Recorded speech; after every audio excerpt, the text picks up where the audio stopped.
Okay. Um, I've seen a lot of this, and to be honest, for some reason it only seems to be growing. It doesn't seem to be lessening. And that is this really horrible construct of there being a comparison, a jockeying of a position almost, for disadvantaged groups. Especially in terms of what's deemed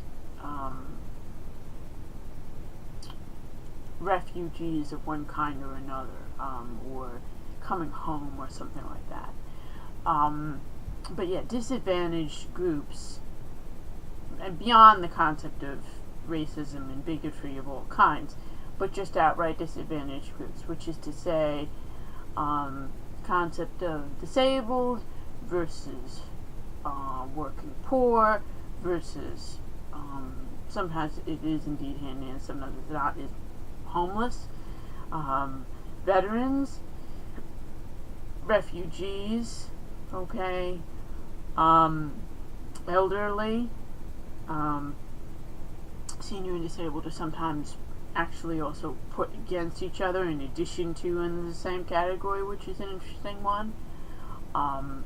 When in reality, I mean, there are a good number of differences, but for the most part, it's considered identical, especially with regards to they're both on Social Security, and they both, for the most part, have mobility problems. And or issues accessing services because of something medical.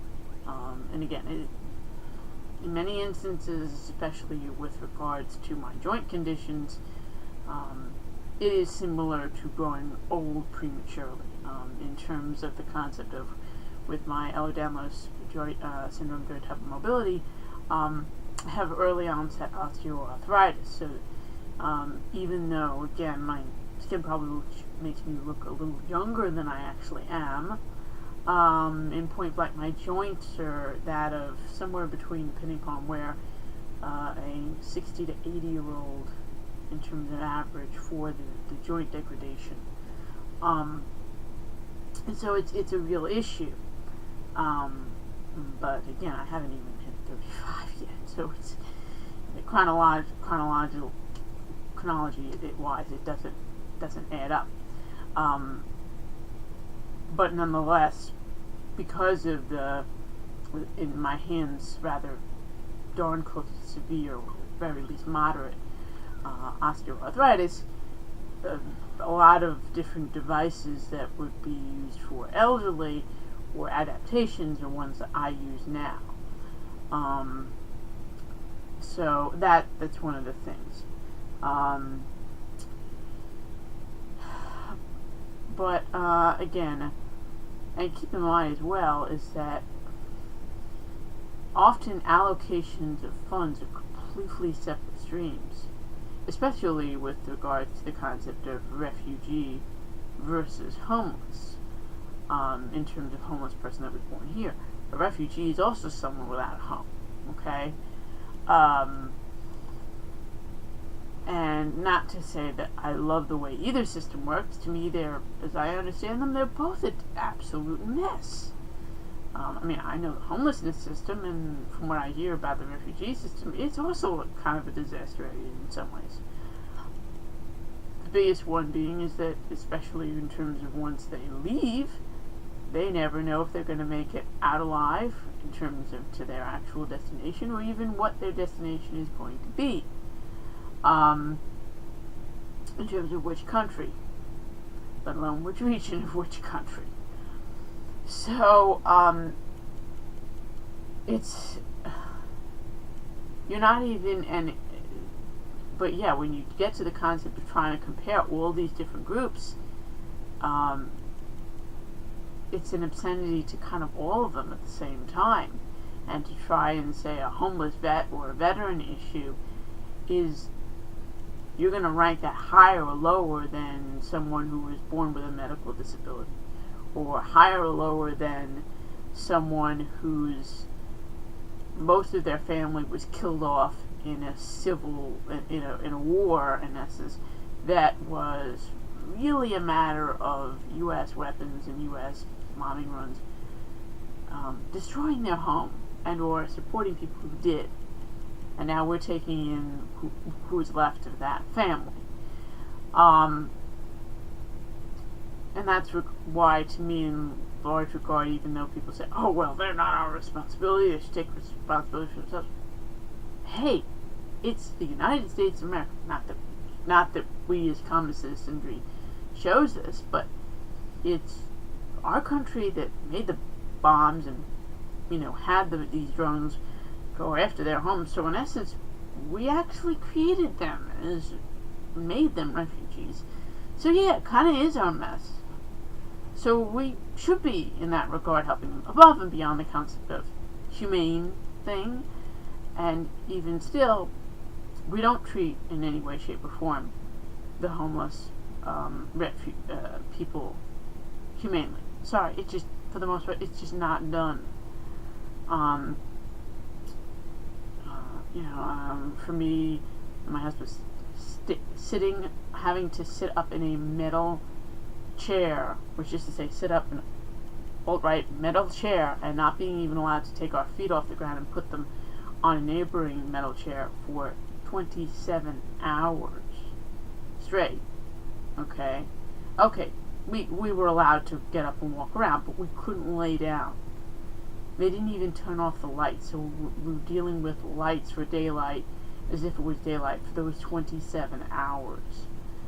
Alright, that's not humane treatment, okay, as were, a good number of the other conditions there. In terms of, in theory, they had adaptations and laws in place to protect people with disabilities so that we wouldn't have even had to actually go there physically, or if we would have, it would have either been, in terms of, quote unquote, ADA, reasonable accommodation, it should have either been that we were gotten to and from the temporary, the provisional shelter via a vouchered kind of taxi, which is to say via an accessorized, in this case, paratransit vehicle, or that we wouldn't have had to go there at all, and we could have just phoned in the conferences, which actually the latter was how it was written up, that we should have been able to do that, and it was written up on the paperwork that we should have been able to be given that adaptation. All we had to do was call them. But guess what? When we called them up, they said, no, you first have to get here, and then we'll consider whether you're disabled or not, and bring all your stuff. So in essence, they said, no, it doesn't matter. And therefore, and they didn't give us enough time in terms of a lag time. They only gave us about 9 to 12 hours in between, so it wasn't like we had the time, which you need 24 to 48 hours notice, to call up and get a paratransit set up accessorized in order for us to have gotten down there and therefore gotten the reasonable accommodation met that way. But again, there's loads of other quirks in all of these systems that make them absolutely inhumane, absolutely destructive. Veterans as well, they go through hell, fire, once they come home. Never mind in the actual conflict. So, to try and say, one's more, no.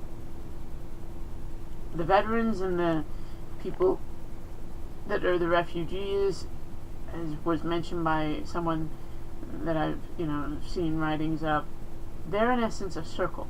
They both in essence be traumatized by war, by conflict. Some of them actually are climate change refugees in some cases, but that's a lot rare, although soon it really, and in some cases it's not, it's just hidden under different cloaks, but climate change refugees as well. It's not necessarily per se actual direct war, but it's still the loss of their homes, so it's and in the journey to get there, it's in essence, it's a more extended version of really the homeless person becoming homeless, having been poor. So, and in that regard, they're refugees escaping the issues of the fossil fuel usage that has become a crisis in terms of the climate change that it's caused. Just as we're fighting climate change, where one of the elements of that is we should be rebuilding our infrastructure. Another element of that is we should be taking in the refugees and preventing more of them, at least being caused in terms of migrations within the United States, via stopping pipeline construction, which is also an important thing. So, again, and therefore, yes, Indigenous lives matter, but beyond that, as was mentioned, in a recent interview that I saw, it's all interconnected.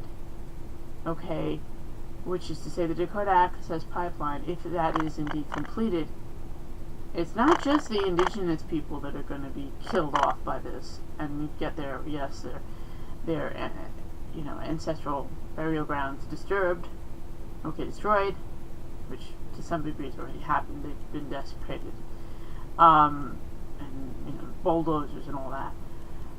Sickening, definitely.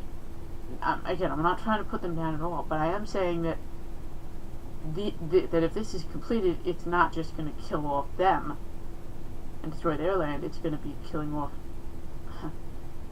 tens of thousands of people along the Missouri River. Once the darn thing leaks, and we all know it'll leak. So, and here's the thing, therefore, we can't just say, I'm worth more than you, you're worth more than me. That's not going to solve anything. And oh, by the way, it's not true. They're all very important issues. And indeed, with regards to Indigenous Lives Matter, that's also, in essence, an offshoot of income inequality, as is the poor syndrome. And to be honest, because of the fact that a lot of the veterans, they did this in sizable numbers because they couldn't otherwise afford an education without going into the military, we're again dealing with income inequality. So if we tackle that, if we tackle the income inequality, if we in terms of how severe it is, I'm not talking about being communist or socialist. I'm just saying that I want to see the same multiple of CEO/CFO pay to the average worker and or to the baseline pay worker that existed in the 1950s and 1960s in this country. That, again, we did not have socialism, we did not have communism back then. That's what many of us are saying. We want to see income inequality brought back to that. Alright? Which again, that was not everyone having identical, but it was everyone, for the most part, having a chance. It was not feudalism, which, to me, we're in right now.